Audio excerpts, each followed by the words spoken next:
I supposed to look at you like we're having a consult? Yeah, Okay. exactly. So we're now 3 months out from reverse shoulder replacement. And Cindy, you're doing really well. What was your shoulder like before surgery?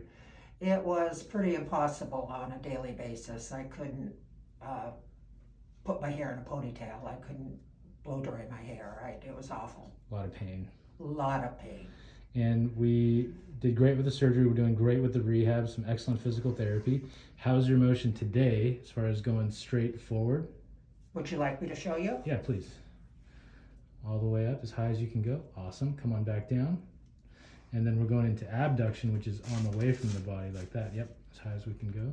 Oh, as high as we can go. Excellent, really great. Come on back down, and then elbow to the side, and then we're gonna rotate outward. Awesome. So that's all significantly better than before surgery. How did you feel about shoulder replacement surgery, before coming into our clinic, and how do you feel about it afterwards? If there's any Well, I had difference? done quite a bit of research, and I had a knee replacement many years ago, and I believe in medicine. I really do. Yeah. And I did a little research on Curl and Job, and I felt very comfortable coming. Great.